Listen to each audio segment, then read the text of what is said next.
अच्छा, मुझे पता ही नहीं था कि मैं कॉकरोच हूँ। और जब जस्टिस सूर्यकांत जी ने कहा कि युवा एक्टिविस्ट और ये सब लोग कॉकरोच हैं, तो मुझे बड़ी हंसी आई कि मैं इस देश में इतने सालों से काम कर रहा हूँ, मुझे पता ही नहीं कॉकरोच हूँ। कॉकरोच उन्होंने कहा उन लोगों को भी कहा जो एक्टिविस्ट हैं, मतलब जो समाज के किसी भी चीज़ को पीआईएल या किसी माध्यम से उठाते हैं, तो वो कॉकरोच हैं। तो मैंने अपनी ज़िंदगी को याद किया पिछले कुछ दौर में, फिर मुझे अमित शाह जी का भी बयान याद आया कि पत्रकार को एक्टिविस्ट नहीं होना चाहिए। मुझे लगा कि कुछ चीज़ें ऐसी हैं जो मैं आपको बताऊं कि मैं कॉकरोच क्यों हूं, या अमित शाह जी को बताऊं कि पत्रकार को एक्टिविस्ट क्यों नहीं होना चाहिए या क्यों होना चाहिए। मैं तो मानता हूं कि हर पत्रकार को एक्टिविस्ट होना चाहिए। सिर्फ 2-3 घटना, ज़्यादा बोर नहीं करूंगा आपको, 2-3 घटना बताऊंगा मैं आपको। कोरोना काल चल रहा था।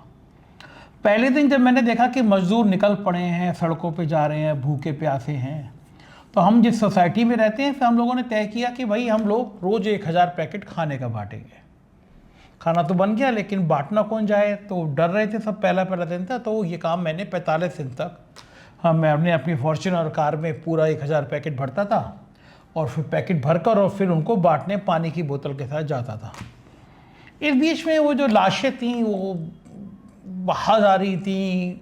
अमेरिका, लंदन में बैठे लोग फ़ोन करते थे कि हम 2-4 लाख रुपए भेज देंगे, हमारे माता पिता को कहीं जलाने की जगह मिल जाए। मतलब ज़िंदगी कितनी निर्मम होती है ना, ये उस दौर में मैंने देखा। तो जब उत्तर प्रदेश में 50-60 केस थे, तो अचानक फैसला हुआ, और बिल्कुल सही फैसला हुआ, कि WHO यानी विश्व स्वास्थ्य संगठन ने कहा है कि भाई पान मसाला पर प्रतिबंध लगना चाहिए, क्योंकि थूकने से कोरोना फैल रहा है। को साथ प्रतिबंध लग गया।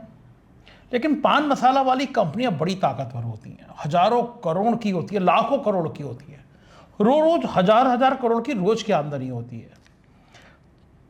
50,000 केस आए और अचानक फैसला आया कि साहब पान मसाला खोल दिया गया।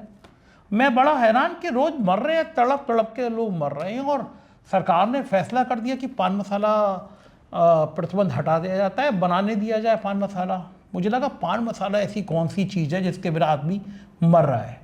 मैंने सरकार को नोटिस दिया कि तत्काल बंद करिए, लोग तड़प तड़प के मर रहे हैं। सरकार ने कोई जवाब नहीं दिया। मेरे बहुत अच्छे वकील मित्र हैं, छोटे भाई हैं, आप सब दर्शक जानते होंगे, हैदर भाई। हमने और हैदर भाई ने मिलकर एक नोटिस तैयार किया। जब नहीं जवाब आया तो हमने इलाहाबाद हाई कोर्ट में PIL कर दी, जनहित याचिका कर दी। अब ये जनहित याचिका जस्टिस सूर्यकांत जी की नज़र में कॉकरोच होनी चाहिए, अमित शाह जी की नज़र में पत्रकार को एक्टिविस्ट नहीं होना चाहिए। हमने कहा कि साहब जो 50 केस आए तो बंद कर दिया गया, 50,000 केस आए तो खोल दिया गया, ये तो गलत है। और जज साहब ने हमारी बात सुनी शुरुआत में। पान मसाला कंपनी कोई ऑफर बड़ा बड़ा दुनिया का ऐसा नहीं होगा जो हमको दे ना रहा हो। हमने कहा साहब हम तो PIL वापस ले नहीं सकते, सवाल ही नहीं है। तारीख पे तारीख सनी देओल की पिक्चर का सीन है ना। अब मैं जज साहब पे कुछ नहीं कहना चाहता, मेरी वो PIL खारिज करने की हिम्मत नहीं हुई शायद जज साहब को, क्योंकि वो इतनी मजबूत तथ्यों के आधार पर थी। लेकिन कोरोना ख़त्म हो गया, वो PIL आज तक मेरी पेंडिंग है, लेकिन मैंने अपनी भूमिका अदा कर दी। गंगा में लाशें भाई जा रही थी, हमने फोटोग्राफ से इकट्ठे किए, कलेक्शन किया, NGT में जाके मैंने दिल्ली में शिकायत करी।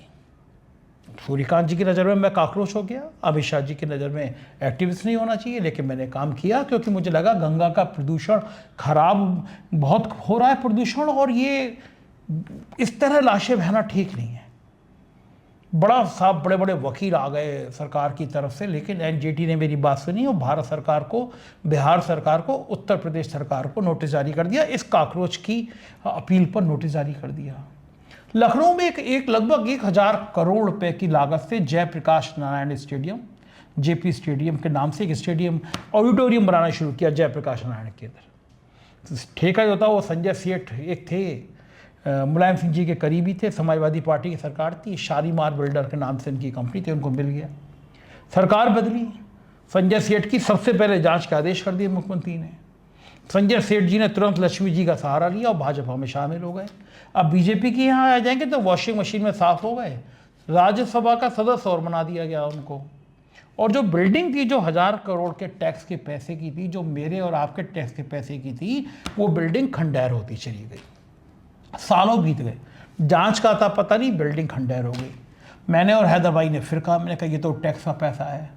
हम लोगों ने नोटिस दिया, हर बार की तरह सरकार से जवाब नहीं आया। हमने फिर हाई कोर्ट में जनहित याचिका दायर करी, मैंने दायर करी, हैदर भाई ने बनाई कि साहब ये तो टैक्स का पैसा है, जिसकी खिलाफ जांच होनी चाहिए थी वो तो बीजेपी में चला गया। और पता चला संजय सेठ के ऊपर ना जाने कितनी ज़मीनों के कब्जे की, अवैध बिल्डिंग, अवैध फ्लोर बनाने की जांचें लंबित है, लेकिन कुछ नहीं होता उस आदमी का। खैर मैंने PIL कर दी, chief justice high court Allahabad के उनकी बेंच थी, सरकार की तरफ से भारी भरकम वकील आ गए। अब ये PIL भी सूर्यकांत जी की नज़र में काकरोच थी और अमित शाह जी की नज़र में एक्टिविस्ट वाली बात थी, लेकिन मैंने कर दी। और मेरी PIL पे सरकार को नोटिस जारी हो गए कि क्यों नहीं बन रहा, और अब सरकार ने उसके लिए पैसे वैसे मंजूर कर दिए और जो बिल्डिंग खंडेर हो रही थी वो बिल्डिंग बनना शुरू होने जा रही है उत्तर प्रदेश में। ये छोटे छोटे उदाहरण, ऐसे बहुत सारे उदाहरण मेरी ज़िंदगी में भरे हुए हैं। सोचना चाहिए जज साहब को, बेरोजगारी क्यों बढ़ रही है इसके लिए सरकार से पूछना चाहिए। बेरोजगार अगर RTI एक्टिविस्ट है, वो रील बना रहा है, वो भाषण दे रहा है, वो NGO चला रहा है, इसमें गुनाह क्या है? कोई बेरोजगार घर से तमंचा उठा के और अपराध करने लगे, किसी को रोजगार नहीं मिलेगा। सोचिए आप, PhD किए हुए लड़कों को 15-15 हज़ार रुपये की नौकरी नहीं मिल रही, MBA करके, इंजीनियरिंग करके लोग बेरोजगार हैं, महंगाई बढ़ती चली जा रही है, कहाँ करें? सूर्यकांत जी को सोचना चाहिए कि सरकार से पूछे विकल्प क्या है। क्या 80 करोड़ लोगों को 2 वक्त का अनाज देना पर्याप्त है? मोदी जी कह रहे हैं सोना मत खरीदो, यहाँ रोटी नहीं खरीद पा रहा आदमी, देश की 90% आबादी रोटी नहीं पा रही, वो सोना खरीदेगी। पता नहीं मैं सही कह रहा हूँ या गलत कह रहा हूँ, ये मेरे मन की बात है, तो मुझे लगा कि ये सब बातें आपसे करना चाहिए। मुझे कमेंट करके बताएंगे मैं सही हूँ या गलत हूँ, तो मुझे अच्छा लगेगा, क्योंकि आपकी राय जो है वही तय करेगी कि मैं ये जो काकरोच वाला जीवन जी रहा है मैंने, या जी रहा हूँ अभी भी, ये मुझे जीना चाहिए या भी सामान्य मनुष्य हो जाना चाहिए, जैसे सुधीर चौधरी हैं, जैसे अंजना ओम कश्यप है, जैसे रूपका लियाकत हैं। आप बताइएगा, जैसा आप कहेंगे मैं वो करने को तैयार हूँ। शुक्रिया जज संजय को देखने के लिए, थैंक यू।